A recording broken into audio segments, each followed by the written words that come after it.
Hello, it's your boy, Saz Breme, and today we're going to be doing UFC Abu Dhabi Predictions. Let's get into it.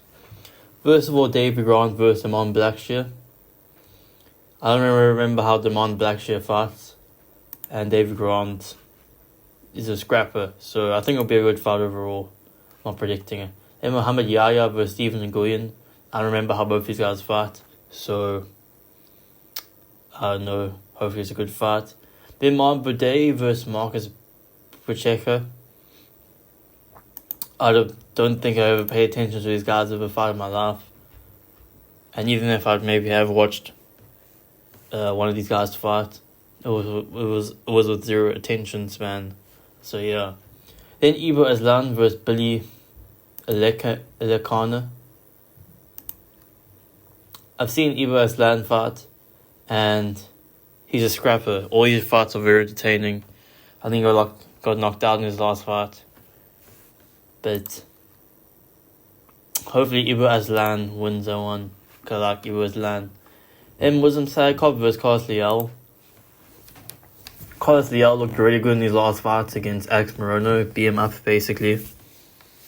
And I think he's going to be a problem in the division. He's at least going to get to the top 15. He's around that level, at the very least. So, but yeah, Muslim Saikov has good kicks. Has KO'd Li Jingyang with a spinning kick the last time. So if Muslim Saikov can implement the leg kicks, then it'll be a problem for Carlos Leal. But I think Carlos Leal, younger, will be able, and I don't think Muslim Saikov will be able to take the power of Carlos Leal. So I think Carlos Leal will knock him out eventually. In Madder Rivas versus Tabitha Ricci, just bring your pillows for that one. Then Nikita Krylov versus Bogdan Guskov. I don't remember how Nikita Krylov fights, but Bogdan Guskov, just through the eye test, he looks good. He looks like he'll reach final division, and he's more younger, he's more hungry. Nikita Krylov has taken lots of trauma in the cage. Bogdan Guskov is just on his momentum rise right now. So I think Bogdan Guskov will at least win a decision. At the very least, and maybe get a KO. But damn, bro, I think I'm a casual. I'm a UFC casual, because of these prelim guys, I don't remember how they fight. I know the names and stuff, but it's just, maybe my memory is terrible. Then Sharipur Magomedov versus Marc-Andre Barriault. Marc-Andre Barriault, he has some fun scraps, but he's not the best fighter. Sharipur Magomedov lost to MVP his last fight, and he got schooled by MVP, which was pretty surprising to see him get that schooled. But I think now this will make that last performance will improve Sharipur Magomedov. I thought he was going to retire or something. Apparently, they were talking to him retiring after the MVP fight, so he hasn't given up on his career, which is pretty respectable. But yeah, Sharipur Magomedov will just be able to play from the outside, land kicks from the outside and stuff. And I think it will be difficult for Marc-Andre Barriault to close the distance. And I think Sharipur will get another decision, another not very impressive decision for the fans, where he's not going to put some crazy damage on Marc-Andre Barriault, I don't think. But yeah, kind of a layup for Sharipur Magomedov. I'll go Shara decision. Then Bryce Mitchell versus Seb Nurmagomedov, also on the main card. That's what the UFC needs to do. I'm going to go with Said Nurmagomedov. I don't understand how Said Nurmagomedov would loses fights. He loses fights, but he looks really good at the same time. Like the Vinicius Oliveira fight. At moments, he was basically schooling Vinicius Oliveira, and Vinicius Oliveira looked really good in his last fight against Carter Phillips. I think just because I don't remember the fight, but I think he got gassed, and when he was starting to get gassed, then Vinicius Oliveira was able to get a decision. But besides that, he was schooling Sidney Magomedov. He was schooling Vinicius Oliveira, and he's very explosive, has very explosive kicks and stuff, and Bryce Mitchell struggles with explosive opponents.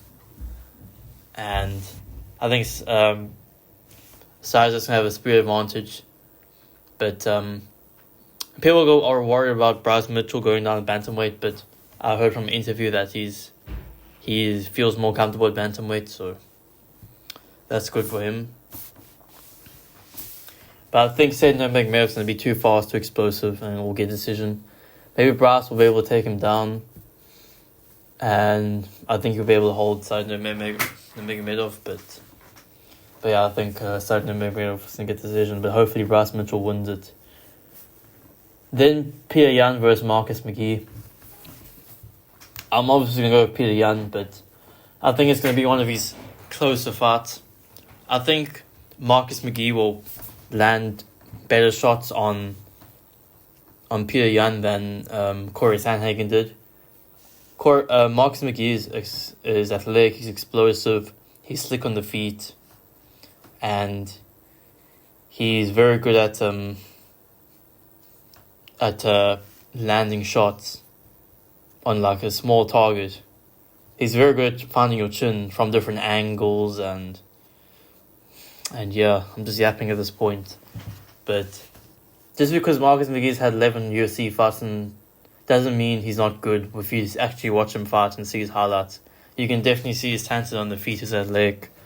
But Peter Yan is basically a robot, and he's going to download the data and he's going to be able to find the openings and stuff. I think it'll be Marcus McGee first round, and then the last 2 rounds Peter Yan wins. This fight's going to be really entertaining, and it's going to be a really good fight. And I think this fight will people start saying, "Damn, Marcus McGee is a really good fighter," because he is. But I think Peter Yan will be able to find the openings eventually and will win the fight, and he'll probably take this fight to the ground at some point and get some control time. And finally, Robert Whittaker versus Reinier de Ridder. I've got Reinier de Ridder. People are like, "Oh my god, people are just for some reason just acting like Reinier de Ridder is just this like random middleweight who doesn't have anything against Robert Whittaker. Reinier de Ridder, I think, is the dog horse of the division. I think as a DDP fan, I think he's one of the most dangerous guys for DDP, and also one of the most dangerous guys for Hamzat. Reinier de Ridder's grappling is really good, and the way he just melted Bo Nickel, that was really impressive. And I think in the future, we're going to realize how impressive that performance was, what he did on Bo Nickel. And Robert Whittaker, I think Reinier de Ridder will try and be a marauder and walk forward, which will give Robert Whittaker some openings to land punches and stuff. Also, Reinier de Ridder is 6'4", and Whittaker's 6 foot, and Whittaker's a kind of a small middleweight. Reinier de Ridder is a big middleweight, so I just think the size difference, if Reinier de Ridder is able to get Robert Whittaker in a grappling exchange, I think it's pretty much done. He'll be able to land lots of damage or get the submission. What else I was going to say was that Reinier de Ridder will probably walk forward, which will give Robert Whittaker some openings and then some clean punches. Maybe Reinier de Ridder gets hurt a few times, but I think eventually he's going to walk Robert Whittaker down and maraud him on the ground.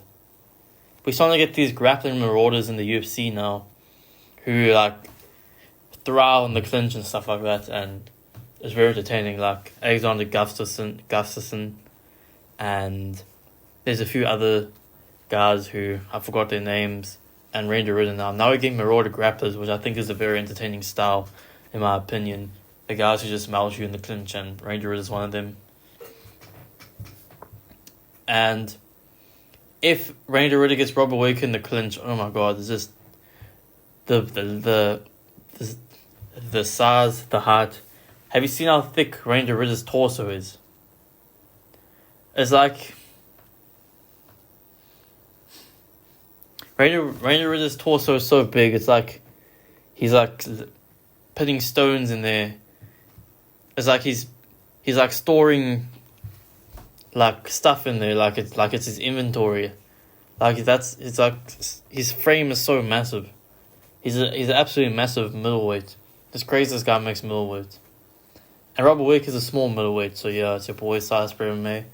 And I think Ranger Riddle will definitely eventually get the TKO on the ground, maybe round 3, maybe round 4. Ground and pound, and yeah, it's your boy Salisbury MMA. I'm out.